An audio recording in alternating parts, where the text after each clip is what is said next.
Welcome back, Your Majesty, whispered a voice from the shadows. The Underworld has been waiting. The last thing she remembered was fire. Devouring. Merciless. Fire that roared through the marble halls of her palace. As if the gods themselves had declared her existence. Sin. Screams echoed in the distance. The scent of blood, mingling with ash as betrayal twisted its final knife into her heart. Her once loyal generals had turned against her. Her courtiers had sold her secrets for gold. And the people she had sworn to protect cheered her execution as though it were divine justice. In those final moments, as the pyre crackled beneath her bound feet, and the smoke clawed at her lungs, she made a vow, not of forgiveness, but of vengeance. She would return, and when she did, she would make even the gods kneel. When her eyes fluttered open again, there was no sun, no sky, no sound of mortal life. Only a vast emptiness painted in shades of darkness. The air was thick and cold, humming with a strange, otherworldly rhythm. And above her stretched a black sky, scattered with crimson stars that pulsed like living hearts. She lay upon a throne, carved from the bones of long, dead beasts, each rib gleaming faintly with a ghostly sheen. Her fingers twitched against the cold surface, pale and elegant, her nails glinting like obsidian blades. When she looked down, her reflection wavered in a pool of blood at her feet. Eyes burning crimson, skin smooth as porcelain, hair cascading like liquid night. She was not human anymore. The realization came not as shock, but as an echo of destiny fulfilled. Welcome back, Your Majesty, came a voice, soft yet trembling, from the shadows that surrounded the throne. A figure emerged. A kneeling demon, its horned head bowed low, wings folded tightly against it. Its back. Its eyes glowed faintly violet as it continued. The Underworld has awaited your return for centuries. The seals have broken, and the realm once again recognizes its queen. For a long moment, she said nothing, merely tracing her reflection with a claw, tipped finger, watching how the ripples distorted the monstrous beauty that now belonged to her. Centuries, she murmured, her voice carrying the silken edge of forgotten royalty. So the world above has forgotten me. The demon's lips curled into a cautious smile. They whisper legends of a fallen queen who challenged the heavens and was cast into the flames. They do not speak your name anymore, but they fear the omen of your star. She tilted her head, her crimson gaze narrowing. Then let them tremble, she whispered, rising from the throne. The motion was slow, deliberate. Every movement radiating an ancient, commanding grace. The hem of her gown, woven from shadows themselves, flowed like mist across the obsidian floor. A surge of energy pulsed through the chamber, dark and intoxicating, as if the realm itself bent in reverence. Memories flickered in fragments.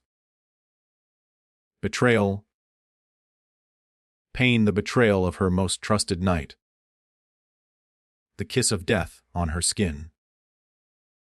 And with each recollection, the air around her grew heavier, vibrating with suppressed fury. The demon dared to lift its gaze, trembling under the weight of her aura. My queen. The thrones of the 7 circles lie vacant. The archdemons quarrel among themselves, awaiting a ruler strong enough to command them.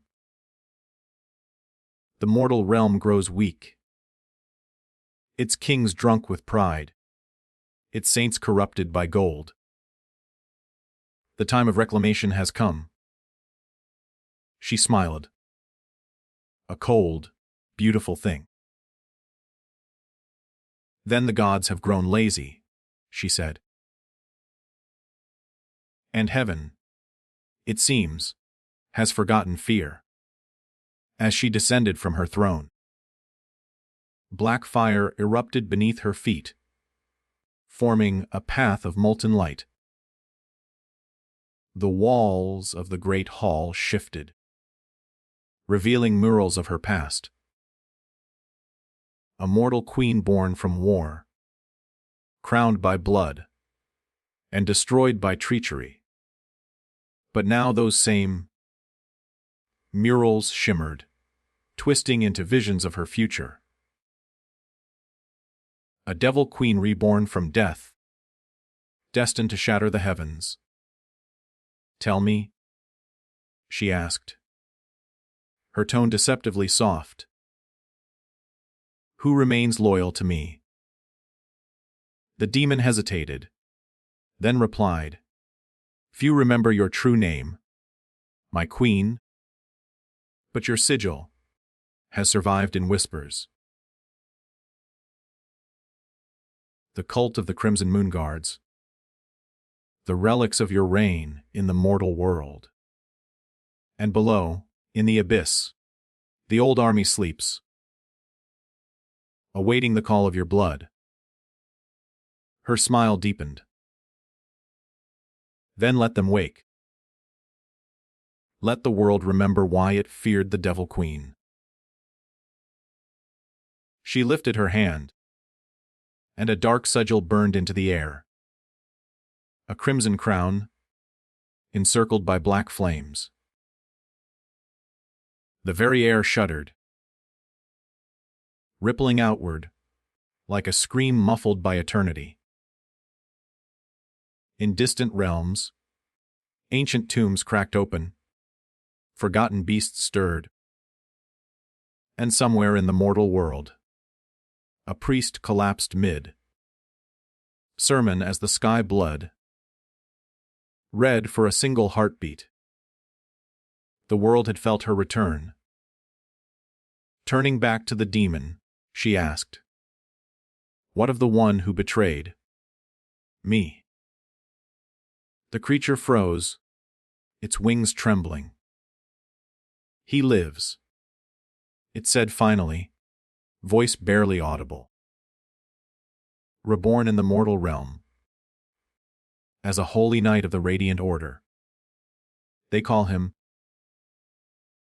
the Blessed Sword, Savior of Kingdoms. For a heartbeat, silence reigned. Then she laughed, a low, melodic sound that dripped with both amusement and venom. How poetic, she murmured, her voice echoing across the dark halls. The man who burned me alive now plays at sainthood. The laughter died, replaced by a chilling calm. Then let him bask in his false light. I will snuff it out myself. She extended her hand, and the pool of blood before her rippled violently. Within its depths appeared an image of the mortal world. A gleaming citadel, bathed in sunlight. The knight standing proudly before a cheering crowd. Her crimson eyes burned brighter, the reflection of her fury dancing like wildfire. Soon, she whispered, the shadows twisting eagerly around her form. He will learn that even light casts a shadow, and mine is eternal. The demon bowed deeply as thunder rolled across the underworld skies, heralding the birth of a storm unlike any other. Above, the crimson stars flared to life, and the ancient bells of the abyss tolled for the first time in 1,000 years. The Devil Queen had risen once more, and with her, the age of gods and men began to tremble. The air in the throne hall still trembled with the echo of her laughter, but the queen's gaze was fixed on the shifting pool of blood that showed the mortal realm. Its bright spires and holy banners mocking her from afar. Her reflection was a dark crown, framed in crimson fire. And within her, a storm of memories began to awaken. Each one sharper than any blade. Betrayal had burned her once, but it had also tempered her into something greater, something eternal. Around her, the underworld stirred, like a beast roused from centuries of slumber. The stone pillars wept molten tears. The black flames along the walls flared to life, and ancient chains rattled in the distance as her dominion began to breathe again. My queen, whispered the demon still kneeling before her, his wings shivering with reverence and terror alike.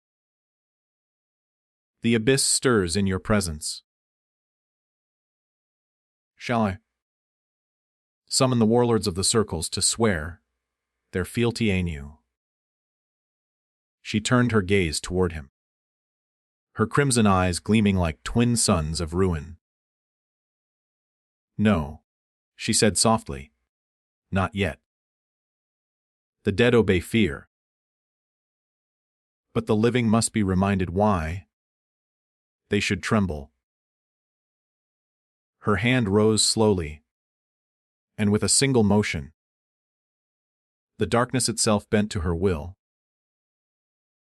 From the shadows behind the throne emerged 3 figures, towering and silent, cloaked in mist and armor forged from the bones of fallen gods. Their faces were hidden, but their voices, low, resonant, and inhuman, filled the vast hall as one. We serve the Crimson Crown. She studied them for a long moment, then nodded. The underworld is not yet whole, she said. Its walls have weakened, its gates forgotten. You will awaken the abyssal legions, buried in the deep chambers. The world above must feel the tremor of my return. Not as rumor, but as reckoning. The figures bowed deeply, then vanished into the ether, like smoke carried by the wind. The demon at her feet hesitated, his eyes flickering between fear and awe. "But, my queen," he dared to ask, "what of the mortal realm? The Holy Order has grown powerful in your absence. The priests of light have sealed the gateways between worlds. You cannot." His voice faltered as her gaze met his, cold and sharp enough to strip the flesh from his bones. "Cannot," she repeated softly, the word dripping with amusement. "Did the flame of my death teach you nothing?" She rose from the throne, her form radiating such dense power that the marble beneath her feet cracked. "There is no gate I cannot open. There is no world I cannot claim." Extending her hand, she drew a circle in the air, a sigil of blood and shadow that pulsed with ancient energy. "To return to the mortal realm," she murmured, "I will not walk as a queen. I will descend unseen, wrapped in mortal skin. The world will not know my face until I choose to reveal it." The demon bowed deeply, his forehead touching the ground. "Then the heavens themselves shall quake, my queen." A faint smile curved her lips. "They already do." With that, she stepped forward into the pool of blood. It rippled and rose around her like a living tide, swallowing her form completely. For a moment, there was silence. Then a shockwave rippled through the underworld, shattering the ancient chains that bound its armies in eternal sleep. Far below, the throne room, in the catacombs of the abyss, colossal figures began to stir.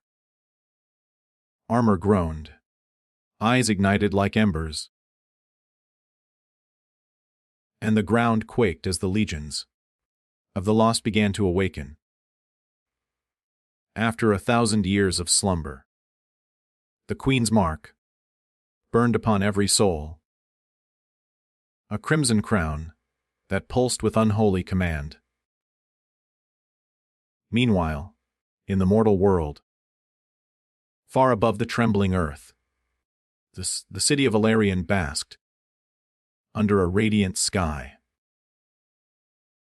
The bells of the cathedral rang, and the streets bustled with merchants and priests, alike oblivious to the omen that was already descending upon them. In a secluded alley shadowed by golden spires, a young woman gasped for breath as she awoke upon the cold stones, her body trembling. Her long black hair clung to her skin, her eyes burning, faintly red before, dimming to an unnatural shade of violet. The scent of iron filled her lungs, and her heart, if she still had one, beat slowly, powerfully, as if remembering its old rhythm. It took her a moment to realize she was no longer in the underworld. Her hand brushed against the ground, feeling the grit of mortal soil, the warmth of sunlight on her skin. A bitter smile touched her lips. So fragile, she whispered, her voice barely audible. This body is human. The queen, reborn in mortal flesh, rose unsteadily to her feet, adjusting to the limitations of her vessel. The clothes she wore were tattered, simple, those of a wanderer. But, beneath the thin fabric, her power slept like a serpent coiled around her soul.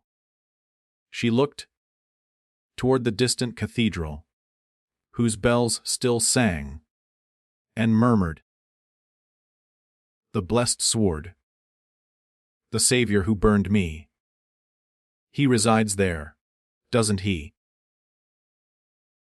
The wind answered with silence, but her smile only widened. A faint trace of amusement colored her words. How poetic. The lamb builds his temple at the edge of the wolf's forest. Around her, shadows began to twist and coil, drawn to her like moths to flame. She closed her eyes, feeling the whispers of the abyss echo faintly in her mind. The voices of her demons, her soldiers, her lost children. "Awaiting orders, my queen." "Patience," she whispered. "Let the world see the dawn, before I bring the dusk." With a soft exhale, she turned toward the crowded streets, her steps soundless, as she vanished among the mortals. Behind her, unnoticed by the living, the cobblestones she had touched began to darken, cracks forming tiny crimson veins that pulsed once, before fading from sight. The Devil Queen had entered the realm of man once more, cloaked in human guise, her vengeance brewing beneath the calm surface of her beauty. And, far above, beyond mortal sight, the crimson stars began to pulse again, their rhythm aligning with her heartbeat. In the cathedrals, candles flickered without wind. In temples, holy water froze mid-drop. Somewhere deep within his shining fortress, the blessed sword lifted his head, feeling an unease he could not name.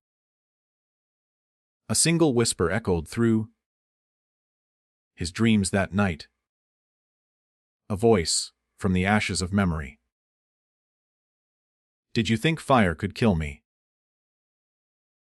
And as dawn broke across the world, it was not light that rose, but the shadow of her smile. The sun rose over Alarion in a blaze of gold, scattering its light across the spires and rooftops. But, to the queen, the light was little more than a masquerade of warmth, a fragile illusion meant to comfort mortals who did not understand their peace. Cloaked in mortal guise, she walked among them, unseen, her steps measured and silent, her violet eyes scanning the bustling streets with quiet disdain. The air smelled of incense and bread, of sanctified promises, whispered by priests who knew nothing of the gods they served. It had been centuries since she had last walked beneath such a sky. Centuries since she had felt the pulse of mortal life, so close. And yet everything seemed strangely the same. Greed hidden behind smiles, fear buried beneath faith. and ambition gleaming in the eyes of those who called themselves righteous. She passed merchants, shouting prices for their wares. Children, chasing each other through narrow lanes. And soldiers in polished armor, who strutted like peacocks beneath the banners of the radiant order. But her gaze lingered only on one figure in the distance. A knight, clad in silver, mounted on a white steed, the morning light glinting off his blade like divine fire. The crowd cheered as he passed, calling his name, Sir Alaric, the blessed sword hero of Valerian, the man whose holy flame had once ended her mortal life. Beneath the hood of her cloak, her lips curved into a faint smile, so soft that no one could see the hatred that burned beneath it. So it is true, she murmured to herself. He lives and still basks in adoration. Her heart beat once, hard enough to shake the mortal vessel she wore, but she steadied herself. There would be time for vengeance, but not yet. To destroy a kingdom, she would first have to understand it. To break a hero, she would first have to know what he feared. She melted into the shadows of a nearby alley, her form vanishing like smoke, as she whispered a single command beneath her breath. The world shifted around her, the air rippling as a dark sigil appeared in her palm, glowing faintly red. A moment later, a wisp of shadow coalesced before her. One of her lesser demons, taking the shape of a raven-eyed child. Find him, she ordered, softly. Follow the blessed sword wherever he goes. Listen. Learn. And do not be seen. The child bowed, its voice like the whisper of dry leaves. As you command, my queen. Then it dissolved into mist, vanishing into the sunlight. Alone once more, the queen turned her gaze toward the towering cathedral at the city's heart. The same cathedral that had been built over the ruins of her pyre. She could almost smell the charred wood, hear the jeering crowd, feel the burn of holy flame licking her skin. A flicker of rage rippled through her aura, causing the shadows at her feet to twist restlessly. How poetic, she whispered. They built their temple upon my grave. The irony was almost beautiful. She entered the cathedral grounds as the bells tolled noon, their deep chime reverberating through her bones. The interior was a masterpiece of light. Stained glass windows painted with saints and angels, marble floors polished to a mirror's sheen, incense curling like gentle smoke toward the vaulted ceiling. Every inch of it reeked of sanctity and self-deception.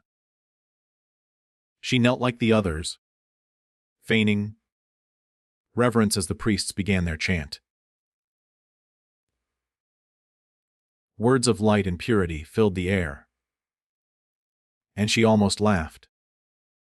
If these mortals knew who knelt beside them, if they could see what slept beneath her fragile skin, their prayers would turn to screams.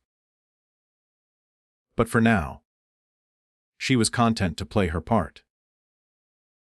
As the ceremony ended, a soft voice spoke beside her. "You're new here, aren't you?" Turning her head, she found herself facing a young woman in the robes of a temple acolyte. Her hair was pale as wheat, her smile bright but cautious. "I haven't seen you before." The queen lowered her gaze modestly. "I arrived only this morning." She lied with ease, her voice sweet and subdued. "Seek work, perhaps at the temple." The acolyte's expression softened. "You're welcome here. The order always needs helping hands." She hesitated, then extended her hand. "My name's Lyora." The queen took it gently. "Evelyn," she replied, choosing a name that sounded harmless, forgettable. "Thank you." As they spoke, she allowed her senses to extend beyond the mortal veil, brushing against the spiritual energy of the cathedral. Beneath the marble floors, she felt the pulse of ancient wards, holy seals, meant to keep darkness at bay. Yet even through their sanctified power, she could sense cracks forming, thin as spiderwebs. It would take time, but she could break them. She would rot this temple from within. Over the following days, Evelyn, her new name whispered with false humility, became a familiar presence within the cathedral. She swept floors, carried water, tended to candles, and listened. Mortals were such careless creatures when they thought themselves safe. They gossiped and confessed freely, spilling secrets like blood. She learned of the high priest's ambitions, of the political rival Rees within the order, of Alaric's upcoming mission to the northern border. Every word was a thread she wove into her web. At night, when the temple slept, she would walk barefoot through the silent halls, her fingers trailing across the cold stone as she whispered words in a language no mortal tongue should speak. Shadows moved to her call, slipping through cracks and corridors, feeding her whispers of the outside world. On the fifth night, she stood once more before the altar, her gaze lifting toward the grand mural of the gods above. "You took everything from me," she murmured, her voice low and trembling with power. "My crown, my name, my life. But tell me, where are you now? Why do your saints bleed, and your angels fall silent?" For a heartbeat, the candle flames wavered, flickering wildly, as though something unseen had stirred in the air. A faint smile touched her lip. "That's right," she said softly. "You remember me." Behind her, a faint sound broke the silence. the soft step of armored boots. "You shouldn't be here this late," came a deep voice. She turned slowly. And there he was. Sir Alaric, the blessed sword himself, his golden hair gleaming, even in the dim candlelight, his expression calm, but wary. For the first time in centuries, their eyes met, his filled with righteous warmth, hers with the quiet fury of the abyss. The moment stretched like drawn steel between them. "Forgive me," she said sweetly, lowering her gaze. "I couldn't sleep. The temple. It's beautiful at night." He studied her for a moment longer, before nodding slightly. "Be careful." "Then?" he said, his tone soft but distant. "Not all shadows are kind." As he turned to leave, she smiled faintly, her eyes glowing, for the briefest instant, with crimson fire. "No," she thought, "but some shadows belong to me." And as his footsteps faded into the darkness, she whispered to the empty air, "Soon, my knight. You will remember." The fire to sleep eluded Sir Alaric that night. The silence of the cathedral, usually his solace, felt heavy and strange, filled with a stillness that gnawed at his thoughts like unseen claws. He sat in his chamber, by the narrow window, staring out at the city. Bathed in silver moonlight, his armor resting nearby, his sword, the blessed blade, leaning against the wall, faintly glowing with divine light. It had been his companion through countless battles, his symbol of faith, his proof that the gods still guided him. And yet, tonight, the sword's glow seemed weaker, its warmth distant. He ran a hand through his golden hair, trying to shake the unease that clung to him like a shadow. Ever since he'd seen the new acolyte, the quiet girl with violet eyes, something in him had stirred. Something he didn't understand. Her voice, soft as falling ash, lingered in his memory, and when he closed his eyes, he could still see the faint curve of her lips, the strange calm in her gaze. There was something hauntingly familiar about her, though he could not recall ever meeting her before. He told himself it was nothing, that the mind often plays tricks upon wary soldiers, but the thought refused to leave him. Outside, the wind whispered through the courtyard, carrying the faint toll of distant bells.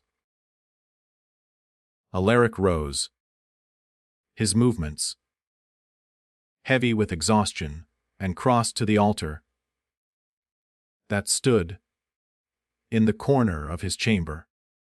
The candlelight flickered over the golden sigil of the radiant order, sun emblem of divine purity. He knelt and whispered a prayer. But even as the words left his lips, they felt hollow, mechanical, devoid of conviction. "Feather of light," he murmured, "grant me clarity of heart and strength of soul." Yet as he spoke, his mind betrayed him with a different imagery. Not the light, but the flame.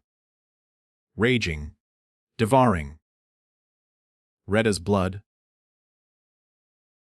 consuming a woman's silhouette as she screamed his name. His breath caught. He didn't know why that image came to him, nor why his heart pounded, as if remembering something terrible. No. Clutching the pendant around his neck. It's just a dream. But deep down, he wasn't sure. Elsewhere, beneath the same moon, Evelyn stood upon the cathedral's highest balcony, her mortal guise wrapped in the cool night air. From this height, Alarion looked fragile. Its towers small, its people smaller still. Such a peaceful illusion, she murmured, resting her hands upon the cold stone rail. The wind tugged at her dark hair, and for a moment, the faintest hint of crimson glimmered in her eyes. Below, the city slept, ignorant of the darkness that walked among them. In the distance, she could sense her servant, the raven child, perched near Alaric's chamber window, its sight bound to hers by a thread of shadow. Through its eyes, she watched him, kneeling in prayer, trembling before a god that had abandoned her centuries ago.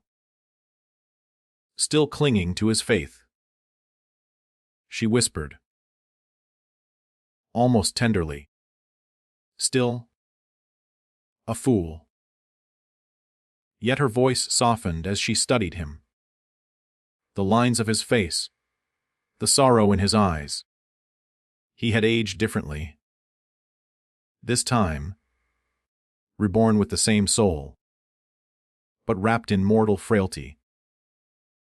It would have been so easy to kill him now, to crush his heart and reclaim her vengeance. But vengeance, she knew, was not meant to be quick.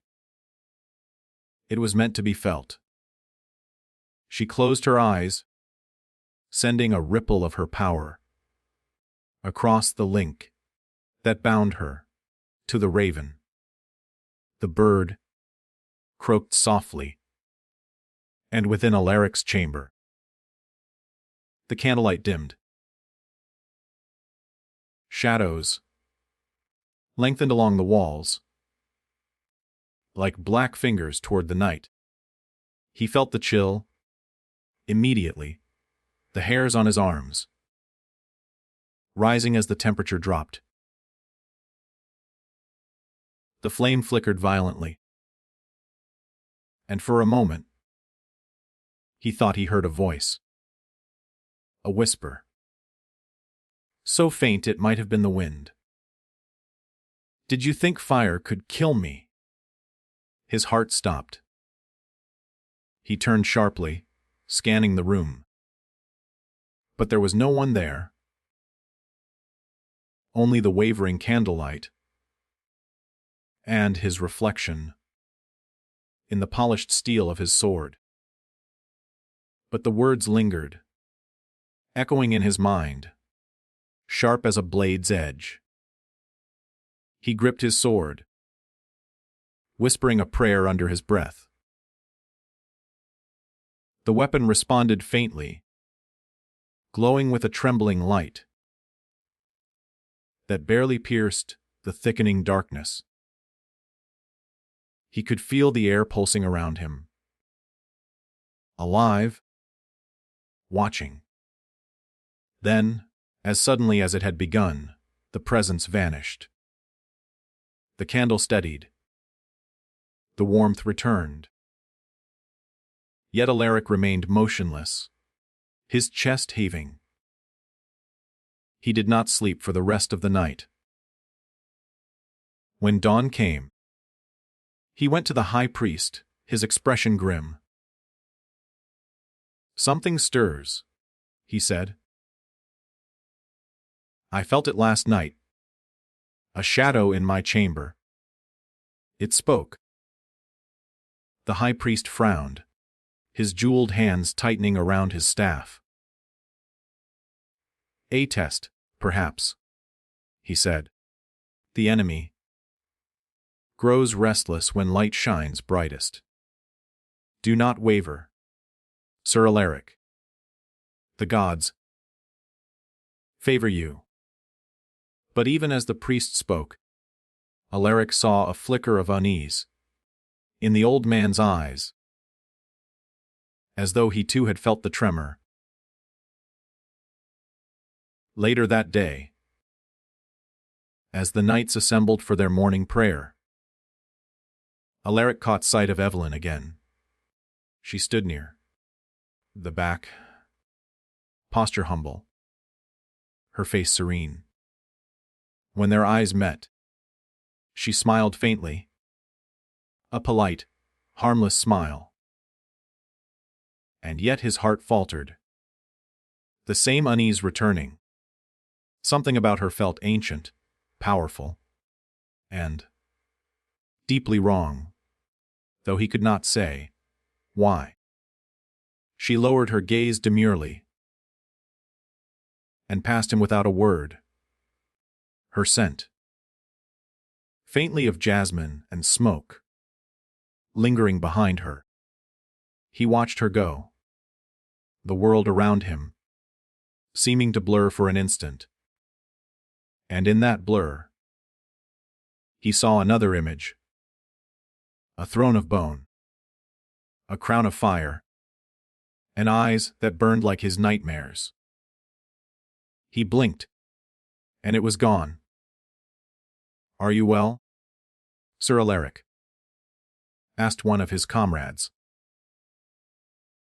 "You look pale." "I'm fine," he said, though his voice lacked conviction. That night, as he walked the temple grounds, he thought again of the woman's voice in his dream, of the whisper that had chilled him to the core. Somewhere, he felt that she was near, that she had never truly died, and high above, hidden among the spires, Evelyn watched him from the shadows, her lips curling into a smile both cruel and sorrowful. "You remember," she murmured. "You just don't understand yet." The wind carried her laughter through the sleeping city. Sweet and terrifying. And in that moment, as the moon dipped behind a veil of clouds, the first true crack appeared in the faith of the blessed sword. The nights that followed were not kind to Sir Alaric, for his sleep became a battlefield, haunted by memories that did not belong to him, yet clawed at his soul, as though they did. Each time he closed his eyes, he found himself standing amid a sea of fire, the sky torn open by crimson lightning, the earth cracking beneath his feet, as the air filled with screams that felt both distant and familiar. And always, in the heart of that inferno, he saw her. A woman cloaked in shadows, her eyes burning, brighter than the flames. Her voice calling his name not with tenderness but with wrath. "Alaric," she would whisper, her tone dripping like molten gold. You swore to protect me. He would reach for her, desperate to understand, but before he could touch her, the fire would consume them both, and he would awaken drenched in sweat, his heart pounding, his hand clutching the pendant at his neck, so tightly it cut into his palm. The dreams grew worse with each passing night, leaving him hollow-eyed and trembling, though he told no one. Not even the high priest's sermons could banish the echo of her voice. And each morning, as he stood among the faithful, his gaze would drift toward the quiet acolyte with the violet eyes who seemed to glow faintly in the candlelight. Evelyn moved through the temple like a ghost, wrapped in grace, her hands folded, her smile gentle, her presence soothing to those around her. But to Alaric, she was the storm beneath the calm. The air shifted when she entered a room, the light bent subtly toward her as if recognizing something divine. Or perhaps damned. He tried to ignore it, but her voice lingered in his mind, blending with the one that haunted his dreams. One evening, while the sun bled across the horizon, and the bells of Alarion tolled vespers, Alaric found himself wandering the cathedral corridors, restless and disoriented. His steps led him toward the library, a vast chamber lined with ancient tomes that smelled of dust and incense. He came seeking silence, but there she was, standing by the window, bathed in the dying light. Sir Alaric. She greeted softly without turning, as though she had known he would come. You look troubled. Her tone was neither question nor comfort, just quiet observation, sharp enough to unsettle him.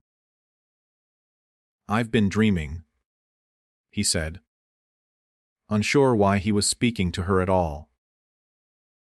Off fire. Of someone I can't remember. She turned then, her eyes locking with his, deep and unblinking.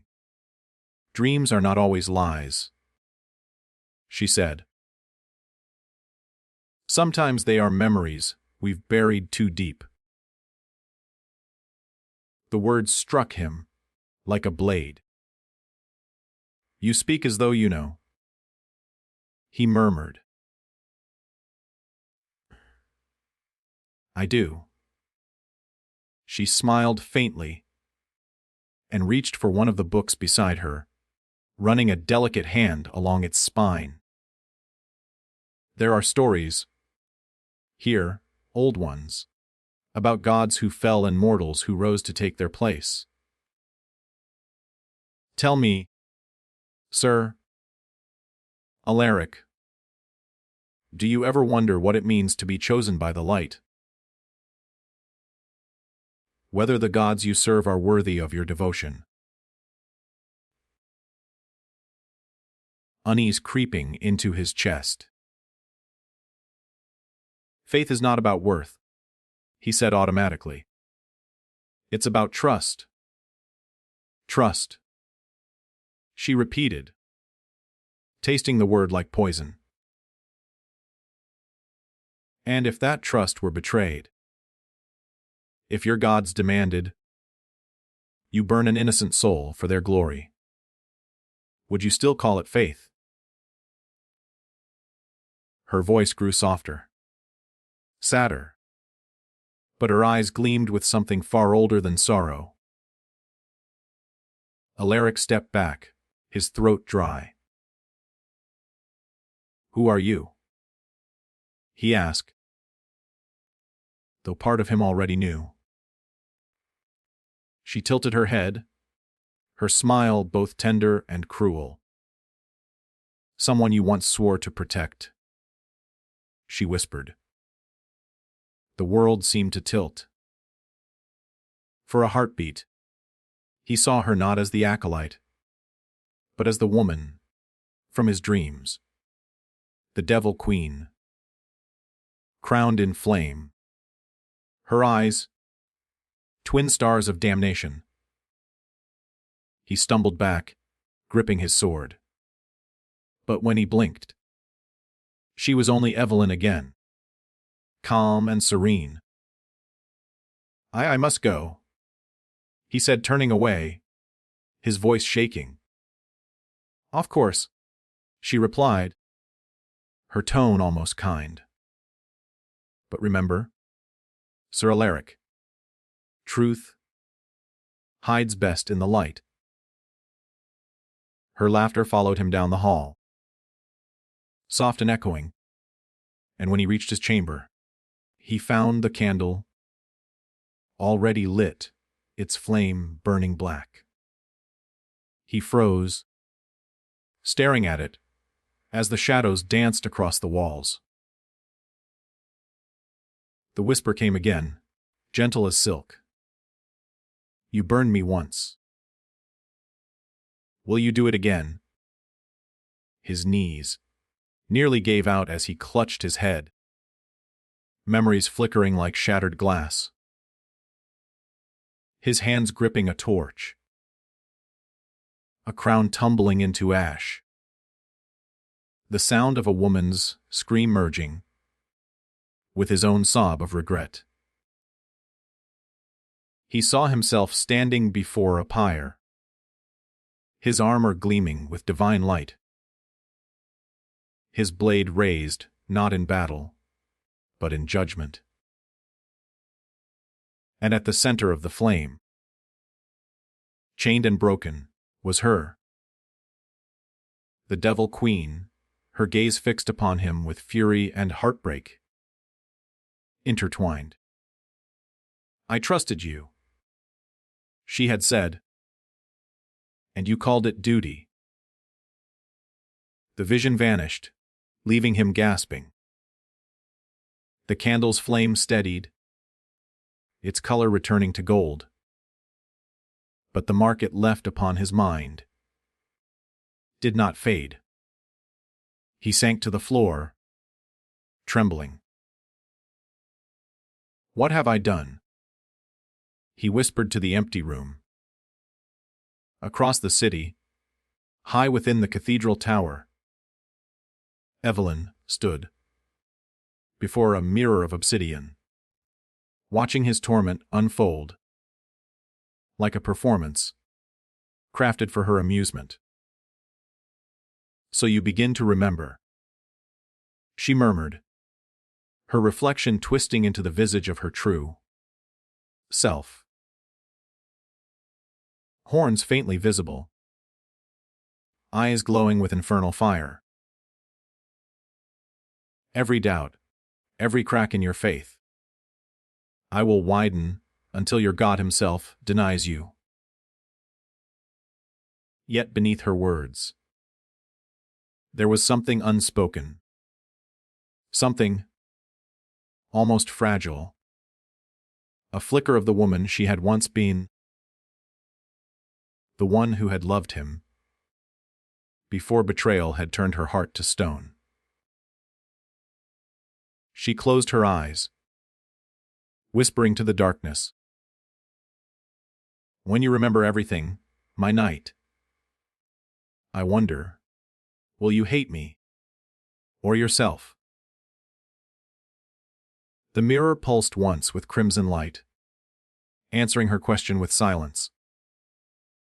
Outside, thunder rumbled in the distance, and the bells of the city rang without reason. Somewhere far below, Alaric fell, to his knees before the altar, his faith unraveling thread by thread, while above him, unseen, the Devil Queen smiled through tears of fire. The days that followed passed, like echoes trapped between waking and nightmare, for neither Sir Alaric nor the woman, who now called herself Evelyn, could find peace within the holy city that pulsed with secrets beneath its golden. Alaric, once a paragon of, now walked through the corridors of the cathedral like a man haunted by his own shadow, his prayers mechanical, his thoughts drowning in whispers that refused to fade. Each night he saw her, always her, standing in the firelight of memory, her gaze filled with betrayal and something far more dangerous, sorrow. Each morning he rose drenched in sweat, the taste of ash on his tongue, the sound of her voice ringing in his ears like a curse he could not shake. Yet even in torment, some part of him sought her, drawn to the quiet acolyte, whose every word seemed to stir something ancient within his soul. Evelyn, for her part, played her role with unerring grace, tending to her duties with the serenity of a saint, while weaving invisible webs of influence through the cathedral's halls. Her power, though dormant beneath her mortal skin, seeped slowly into the world around her. Candles dimmed when she passed, prayers faltered, and the holy sigils etched into the marble began to crack hairline thin. The priests called it coincidence. The faithful called it testing of faith. But she knew it was her own essence, reclaiming the space that had once burned her. At night, she would retreat to the abandoned crypt beneath the altar, where the remnants of her pyre still lingered, like a scar upon the earth. And there she would speak to the darkness. "He dreams of me," she whispered, tracing her fingers along the scorched stone. "He remembers the flame, but not the truth." The shadows rippled around her, forming the vague outlines of demonic figures. Her lieutenants, spirits bound to her will. "He is beginning to break," one murmured, its voice like rustling silk. "My queen, his faith will crumble entirely, and he will kneel before you once more." Evelyn's eyes glowed faintly crimson as she turned toward the spirit. "Kneel," she repeated softly. "No. I do not want him to kneel. I want him to understand." The words trembled, heavy with emotion she refused to name. For centuries she had envisioned this moment. His fall, his ruin, his repentance. But now that the hour drew near, she felt something cold and sharp stirring in her chest. Memories of laughter, of shared dreams before betrayal had severed them, haunted her like ghosts. You still feel. The shadow hissed accusingly. You still love the mortal. Her gaze snapped toward it, fury flashing in her eyes. Love is a weapon, she said.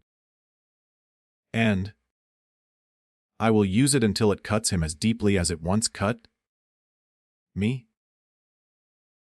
The demon bowed and vanished into smoke, leaving her alone with the silence of the crypt. Above her, Alaradard, the moonlit cloisters, his hand brushing against the carved symbols of his order. Each one seemed to pulse, faintly beneath his touch, not with light, but with unease. He could no longer feel the god's presence, as he once had, their warmth, once constant, now flickered like a dying flame. Desperate for answers, he sought out the archives, ancient records sealed by the high priest himself, under cover of darkness. Cross. He entered the forbidden library, lighting a single lantern to guide his way through shelves of forgotten scripture. Dust coated everything, and the air was thick with the scent of old parchment and sanctified decay. As he read, the truth began to unfold before him, like a wound reopening. The Witch Queen, as history named her, had not been born of darkness but of light. She had once been a mortal ruler who sought to heaven and earth, wielding forbidden power not for conquest, but for protection. It was the gods who had turned against her, fearful of her strength, branding her a heretic, and the man chosen to carry out her execution. The blessed sword had been her lover, her most devoted knight.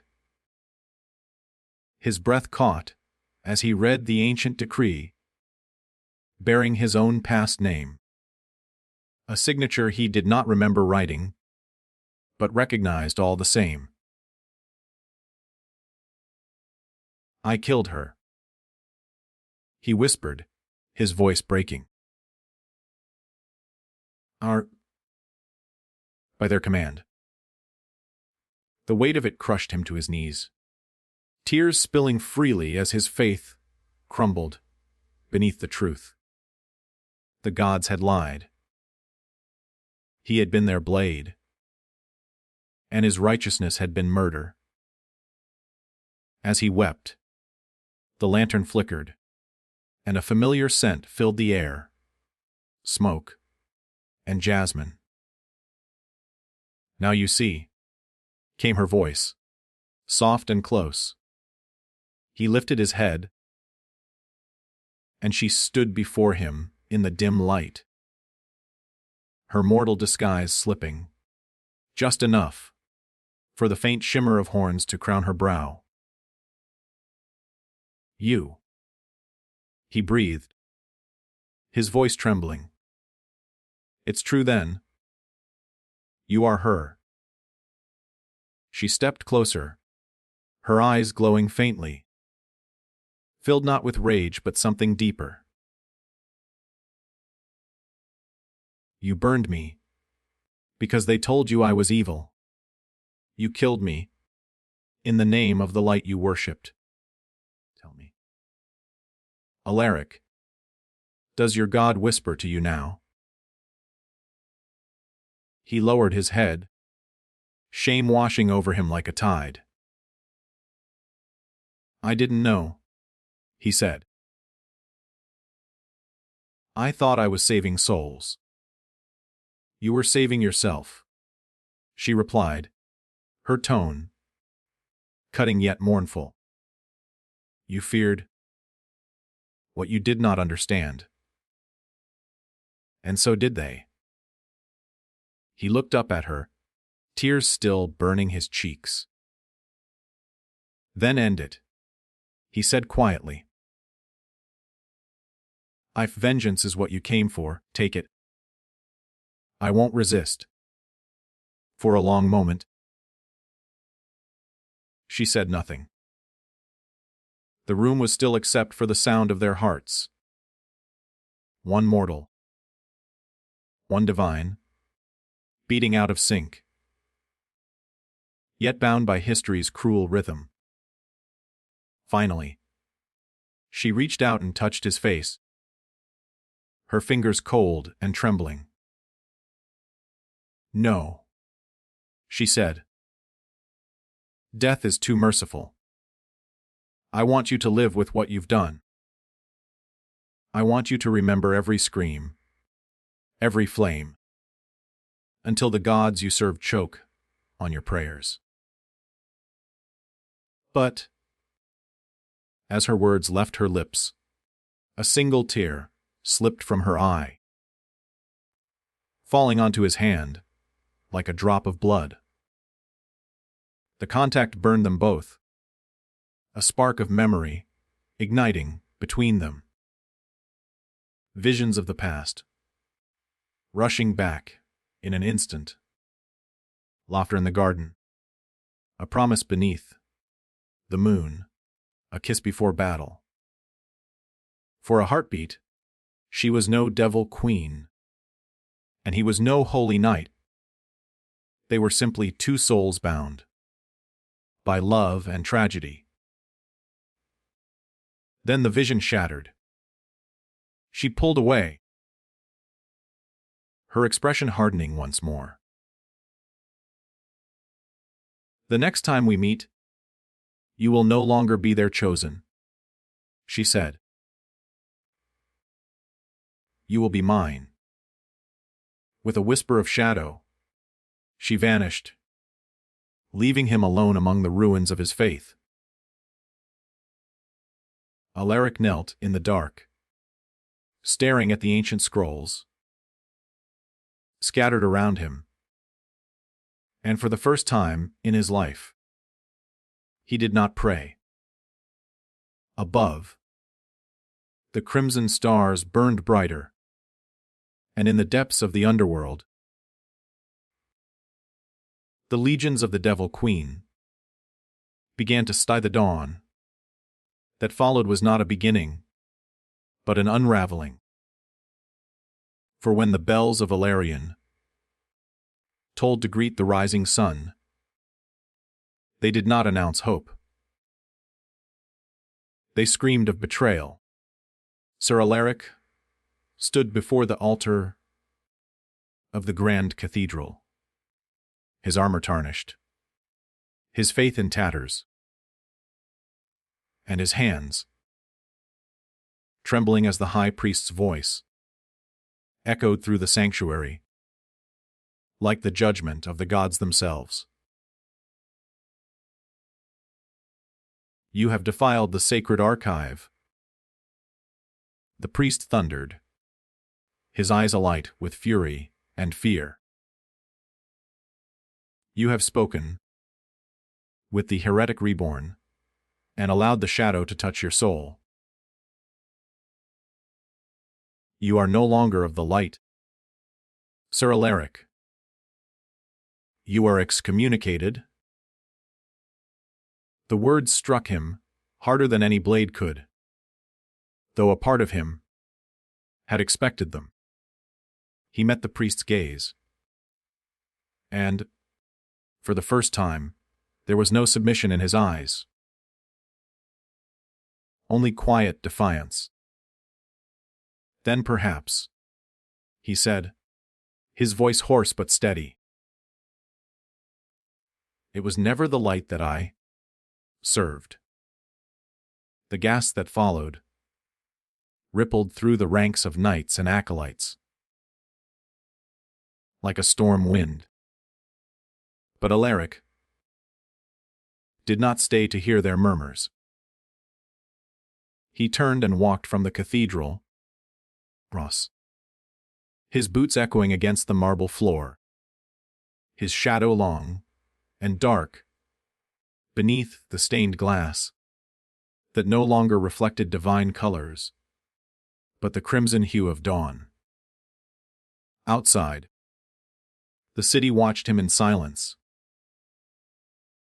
Priests, whispering prayers of fear, children hiding behind their mothers, and the guards who once saluted him now, clutching their weapons uncertainly. By nightfall, the decree spread through Ilarion like wildfire. The church had branded him a heretic, a traitor, a man cursed by the Devil Queen herself. Bounties were placed on his head, his name stripped from the sacred rolls. But Alaric no longer cared for their words. His heart was filled only with the truth he had uncovered, and the image of the woman he had damned, and who now walked the world. Once more, he fled the city, through the northern gate, under the cloak of darkness, carrying only his sword and the broken pendant that had once symbolized his divine oath. The roads beyond were cloaked in mist, the forest silent except for the distant cries of unseen creatures. Yet even in exile, he felt her presence, Evelyn's presence, guiding him like a star that burned not with light, but with memory. For her part, Evelyn watched from afar through mirrors of black glass and pools of blood, her infernal gaze tracing every step he took. "He runs," murmured one of her shadow-born lieutenants, kneeling before her. "Shall we end him?" She shook her head, slowly, the faintest hint of a smile curving her lips. "No. Let him wander. Let him see the world they built upon my ashes. Let him understand why I must destroy it." Yet even as she spoke those words, her heart ached, a flicker of pain she despised. For in the depths of her being, buried beneath centuries of rage, a memory stirred. Alaric's laughter, beneath the willow trees, his hands stained with paint, as he tried to capture her smile in color. "Love makes us weak," she whispered to herself, though her voice trembled. "But vengeance will make us gods." Her power was growing faster than she anticipated. Each day, the boundary between her mortal form and her true nature eroded a little more. Flames followed her touch now. Mirrors cracked when she passed, and her once hidden aura began to spill into the world, like ink, spreading through water. Demons stirred in the dark corners of creation, sensing their queen's awakening. Her generals, spirits of ruin bound to her name, began gathering their strength, whispering of war. The underworld itself trembled with anticipation, its gates shuddering, as if eager to burst open once more. Yet Evelyn knew it was not time. Not yet. Before she could reclaim her throne, She needed something mortal. Something that bound her, still to the world of flesh and light. Alaric. He was the key, her curse, and her salvation, all bound in one fragile soul. As she gazed into the mirror, watching him wander through the forests of the north, she whispered his name, a whisper that crossed miles and sank into his dreams like a haunting lullaby. That night, Alaric dreamed of her again. He stood on a battlefield of bones, the sky a swirl of blood and storm, and she stood before him not as Evelyn, but as the Devil Queen in her full glory. Horns like onyx, wings unfurled, eyes burning brighter than any star. "Why do you follow me?" he demanded, his voice breaking between anger and sorrow. "Because you still belong to me," she said, simply. "Your soul is marked by my flame. Even your gods cannot cleanse it." "Then burn me," he whispered. "If that will free you. Burn me and be done." But she only smiled, stepping closer, her touch trailing along his cheek, like a lover's caress. "I could," she murmured. "But I would rather you remember." The dream shattered as he awoke beside a campfire, his chest searing with pain. When he looked down, a mark glowed faintly over his heart. A sigil in the shape of a broken crown, surrounded by flame. He touched it, and winced as memories bled through his mind again her screams. His blade. The fall of her throne. "She's binding me," he gasped, realization striking. "No, she's calling me." His resolve hardened like steel. If she wanted him to remember, then he would. If she wanted him to face the truth, he would meet it head-on. And perhaps, in that truth, he could find a way to free them, both from the chains of gods and demons alike.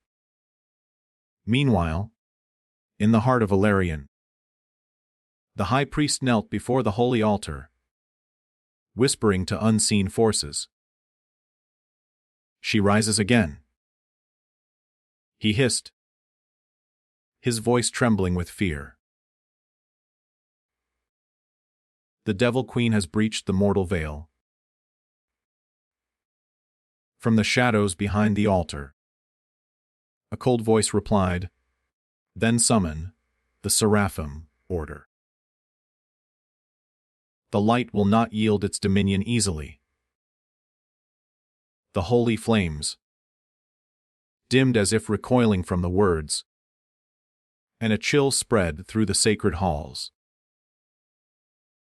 Far beyond those marble walls, Evelyn's laughter echoed softly through the night. Low, sorrowful, and triumphant all at once. She stood upon the cliffs, overlooking the mortal realm, her black hair streaming like smoke in the wind, her eyes reflecting the horizon's red glow. "Soon, Alaric," she whispered, "you will see that the gods who made you a weapon will fall by the same fire they forged within you." And, as thunder rumbled in the distance, the first cracks began to form across the sky. a sign that heaven itself was trembling. That war between the light and the abyss was no longer prophecy, but inevitability. The Devil Queen spread her hands, and the world below began to darken, awaiting her command.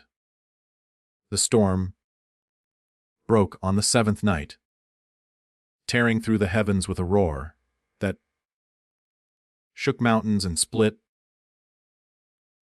the very sky, heralding the first war cry of an age long feared by prophets and gods alike. In the heart of that storm stood Evelyn, the Devil Queen reborn, her wings of black flame unfurling against the thunder, her gaze fixed on the horizon where the divine light gathered like an army of suns. She could feel them coming, the seraphim, heaven's chosen blades, warriors of light sworn to annihilate her kind. And for the first time since her resurrection, her blood burned with something close to exhilaration. So, they remember me, she whispered, her voice lost to the wind, but carried by the pulse of her power, through the fabric of the mortal world. Around her, the cliffs of black stone began to tremble as the ground split open, releasing torrents of molten fire. From that infernal womb, her legions emerged, demon spirits, and the cursed remnants of fallen warriors who had once gods but found only betrayal. Their eyes glowed crimson, their armor forged from shadow and sorrow, their chants filling the air with the promise of vengeance.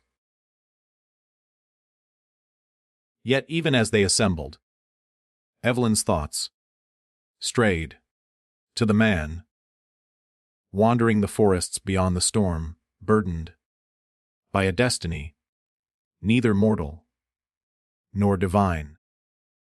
Alaric.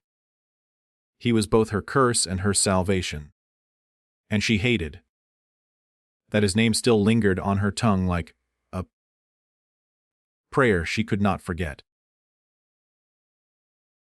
He will come, she murmured, gazing into the dark distance.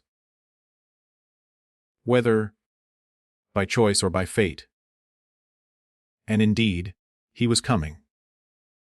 Across the ravaged plains, Sir Alaric pressed onward, his once golden armor now tarnished and cracked, his sword dulled by blood and regret. He no longer prayed to the gods whose silence mocked him. Instead, he followed the whisper of the flame that burned over his heart. The mark she had left upon him, both curse and compass. The forests had thinned into barren wastelands, the air heavy with ash and electricity. He had seen omens in the sky. Rivers running red, the moon darkening at dawn, and the stars bleeding their light into the void. He knew these were signs of her awakening, and though fear coiled within him, so too did an unholy resolve. He had been the sword that ended her life once. Now he would be the shield that faced her truth. Cross. But the world was no longer kind to exiled knights. The church's bounty hunters pursued him relentlessly, their armor gleaming with sanctified runes, their banners bearing the sigil of the Seraphim. Order. They called him the Fallen Blade. Now. And their cries of justice echoed through the burning countryside as they sought to end him before he could reach her. On the morning of the 8th day, they found him near the ruins of Elthar Keep, a fortress long abandoned, now little more than shattered, stone and memories of war. Alaric stood alone among the rubble, his sword drawn, the wind whipping through his hair, as the knights encircled him. Surrender, their captain commanded, raising a blade that shimmered with divine light. By the will of the gods, you are condemned to die. Alaric's lips curved into a bitter smile. The gods will. Tell me, Captain, do you even know whose voice it is that commands you? Or have you mistaken fear for faith? With a roar, they attacked, and the battlefield ignited in chaos. Blades clashed, steel rang against steel, and the air filled with the scent of ozone and blood. Alaric moved like a man possessed, his strikes precise, fueled not by rage, but by purpose. The sigil on his chest flared with crimson light, and for a moment, the divine that met his own shattered on impact as though struck by something greater than mortal strength. The flame protects him. One of the knights cried out, terror creeping into his voice. He bears her mark. Then burn him with her, the captain bellowed, invoking the light's wrath. A torrent of holy fire that crashed down upon Alaric like a falling star. The explosion tore the earth asunder. But when the smoke cleared, the knight still stood, scorched, bleeding, but alive. The mark of the Devil Queen blazed across his heart, shielding him from the divine wrath.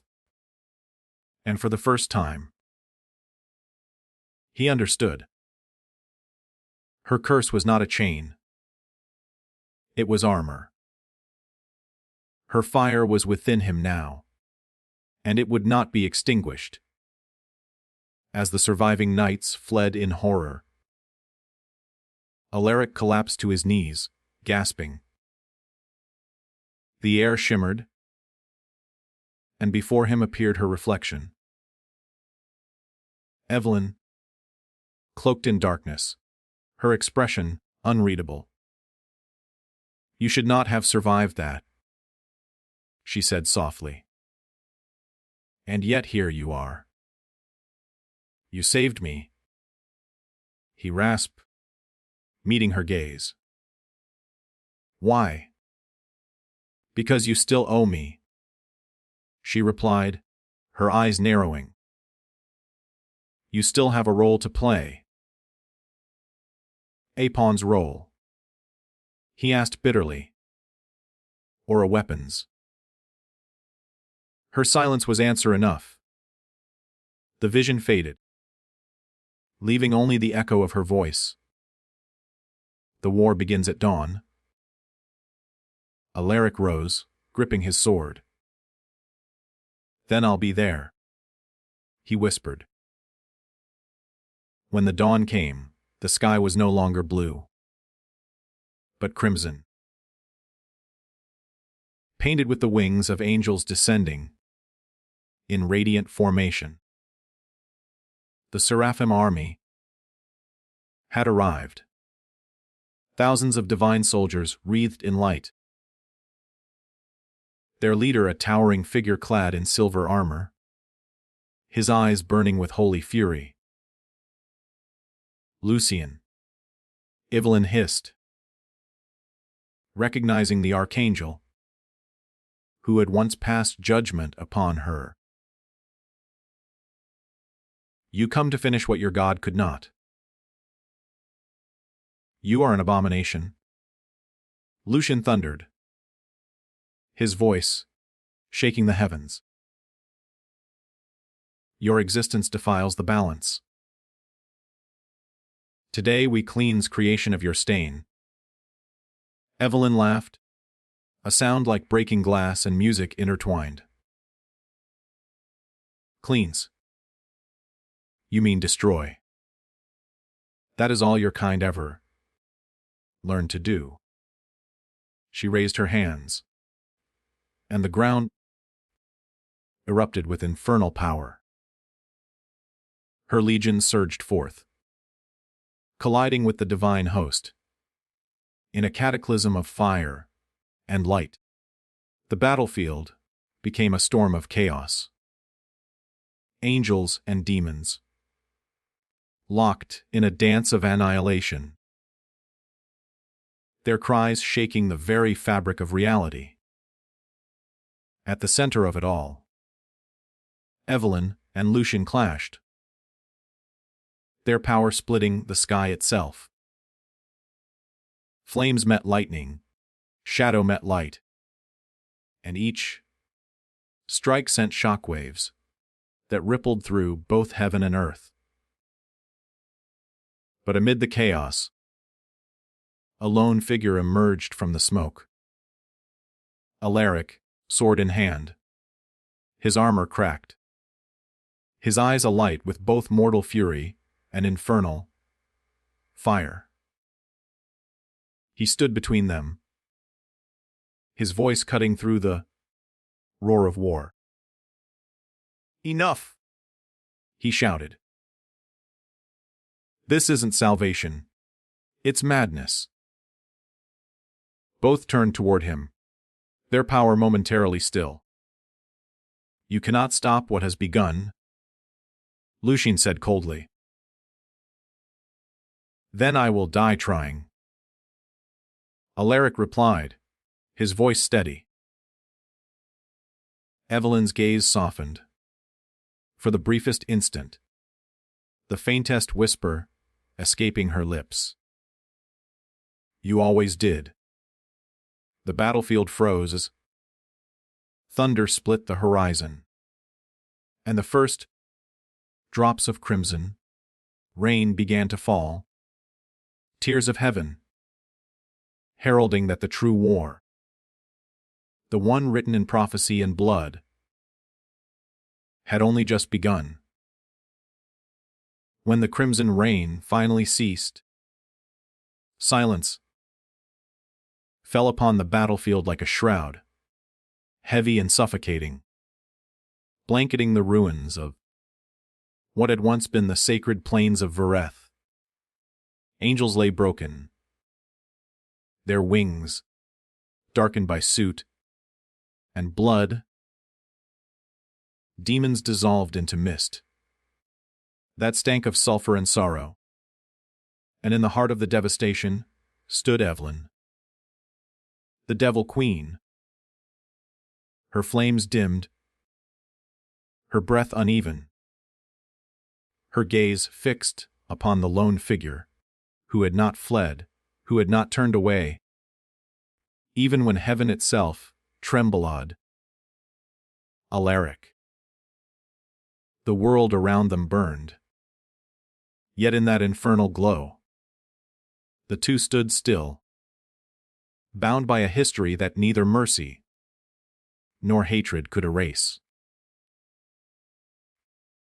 You shouldn't have come, she said finally, her voice trembling, a strange fragility breaking through the iron in her tone. You should have stayed with the living. Let the gods bury me again. But Alaric, battered and bleeding, only shook his head. I've buried too many truths already, he whispered. And I won't let them bury you again. His sword hung loosely at his side, its edge slick with divine blood. It no longer gleamed with sanctity, but pulsed faintly with crimson, as if it too had turned against its creators. Evelyn's gaze softened, if only for an instant, before hardening again. You think your defiance will change anything? She asked, her wings unfurling, each movement scattering embers into the ashen wind. The heavens have declared war, and hell answers their call. There is no redemption left for either side. Then we make one, he said. A world without gods, without chains. She laughed.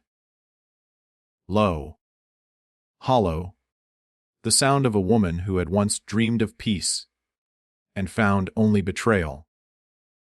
You speak like a fool, my knight. The world is built on chains. Break one, and another takes its place. Her hand brushed the air, and the battlefield trembled, revealing the scale of the destruction her rage. Rot Mountain split open. Rivers boiled into steam, and the cries of dying souls lingered like ghosts on the wind.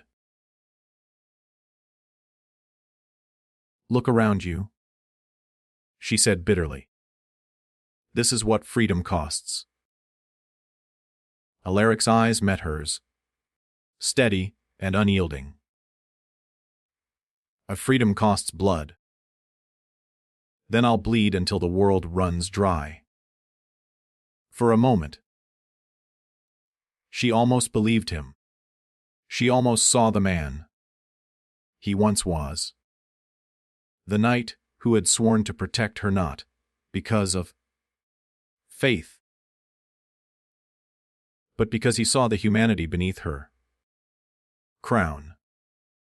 That memory burned more painfully than any divine fire. You still don't understand, she whispered. This war isn't about us. It never was. The gods made me a monster, and you their executioner. We are their legacy. Alaric. The proof that even love can be turned into a weapon. He took a step toward her, ignoring the crackle of her aura that scorched the ground. Then let's end their legacy. She hesitated. The wind howled through the ruins, carrying with it the faint echo of prayers from faraway cities. Voices crying to gods, who no longer listened. End it, she repeated softly. Do you even know what that means? To end them is to unmake creation itself. Heaven, even the mortal world. They are all threads of the same tapestry. Pull one wrong, and everything unravels. Then let it unravel, he said, his tone resolute. If the gods demand our suffering to keep their throne, let their heavens fall. She stared at him, and, for the first time, true fear flickered in her eyes. Not of him, but of what his conviction might awaken. The mark she had left upon his chest glowed brighter, its lines spreading across his skin like living fire, merging with his veins, until his pulse throbbed with infernal energy. "Your body won't contain it," she warned. "My flame will devour you." He smiled faintly, a grim kind of peace in his expression. "Then I'll burn beside you." Something inside her broke. Then, a fragile thread she had spent centuries hardening. "You're a fool," she said, though her voice cracked, betraying the tremor of tears she could not shed. "Maybe," he said softly. "But even fools can change fate." Before she could answer, a blinding radiance tore open the clouds above them, and from that light descended a figure of unbearable purity. Wings of gold spanning the horizon, eyes white with divine wrath. It was Lucian, the archangel, reborn from the wounds of their battle. His form, wreathed in fire, not of heaven or hell, but something older, something born from the will of the gods themselves. "Enough," he thundered, his voice a blade that cut through their fragile moment. "The heretic queen and her fallen knight will not defile this realm any longer. The Creator himself commands your annihilation." The air around them shivered with divine power, every breath heavy with sanctity. Evelyn's expression hardened. Still hiding behind the will of a master, she sneered. "Tell me, Lucian, does obedience taste like salvation, or does it rot your soul?" "My soul is his," Lucian said coldly, raising his burning spear. "And yours will fuel his light." He lunged, the force of his strike splitting the air, and Evelyn met him with a roar, her wings flaring, her power colliding with his in a torrent of light and shadow that shook the heavens themselves. Alaric was thrown back by the blast, his body skidding across the scorched ground. Through the haze, he saw her falter under Lucian's divine assault, her strength waning as the angel's spear pierced her shoulder, the scent of burning flesh filling the air. "Evelyn," he shouted, dragging himself to his feet. She turned toward him, blood and flame mingling, as she struggled to stand. "Stay back," she hissed, summoning a wall of fire to block Lucian's advance. "This isn't your fight." "It's always been my fight," he roared, rushing through the flames, ignoring the searing pain, as his armor melted against his skin. He reached her, just as Lucian struck again, intercepting the spear with his own sword. The impact shattered both weapons, sending shards of divine and infernal steel scattering like stars. "You defy the light for her." Lucian spat. "I defy the lies," Alaric said, voice raw. "I defy you." Power surged from the mark on his chest, and for a fleeting instant, heaven and hell merged in him. Light and darkness, coiling together, neither consuming the other, but forming something new, something neither divine nor damned. The ground quaked, the sky screamed, and both Evelyn and Lucian stared in shock as a new flame ignited around Alaric. White at its core, black at its edges, pure and unyielding. "What are you?" Lucian demanded. Alaric met his gaze, his voice low and fierce. "Free." With that single word, he struck. The blast of his power engulfed the battlefield, hurling the angel into the heavens and sending shockwaves across the realm. When the light finally faded, only ashes remained where Lucian had stood. Alaric collapsed, his body trembling, the mark on his chest flickering weakly. Evelyn knelt beside him, her trembling hands hovering over his wounds. "You idiot," she whispered, her voice breaking. "You've changed the balance. The gods will come for you. Now."